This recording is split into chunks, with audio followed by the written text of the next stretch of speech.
ایران در حال گفت‌وشنید با ایالات متحده آمریکا را رد کرد که نظامیان آمریکایی یک کشتی تجاری ایرانی را راه ندادند که از تنگه هرمز عبور کند. دونالد ترامپ پرزیدنت ایالات متحده آمریکا در شبکه‌های اجتماعی نوشت که کشتی در اختیار آنهاست و خواهند دید که در داخلش چی هست. ایران این حادثه را یک دلیل رد گفتگو با ایالات متحده آمریکا دانسته است. در مورد دور بعدی برای مذاکرات ما برنامه‌ای نداریم. تصمیمی در این خصوص اتخاذ نشد. تنگه هرمز را در آغاز جنگ ایران به روی کشتی‌ها بست ولی خودش از این راه بار انتقال می‌داد. ایالات متحده آمریکا حالا به کشتی‌های ایران اجازه نمی‌دهد که از این آبراها عبور کنند.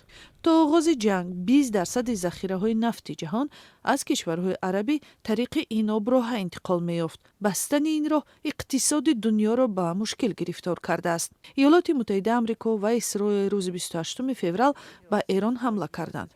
ایران در پاسخ به اسرائیل و کشورهای عربی همسایش که میزبان پایگاه‌های نظامی آمریکا هستند با پهپاد و موشک حمله کرد. 2 هفته پیش ایالات متحده آمریکا آتش بس اعلان کرد تا با ایران گفتگو کند. شرط‌های ایالات متحده آمریکا این است که ایران از برنامه هسته‌ای و ساختن موشک‌ها دست کشد و گروه‌های مسلح را در خاور میانه سرمایه‌گذاری نکند. دور اول گفتگو در پاکستان نتیجه نداد و اگر دور دوم برگزار نشود، نرخ نفت در بازار جهانی باز هم بالاتر خواهد رفت.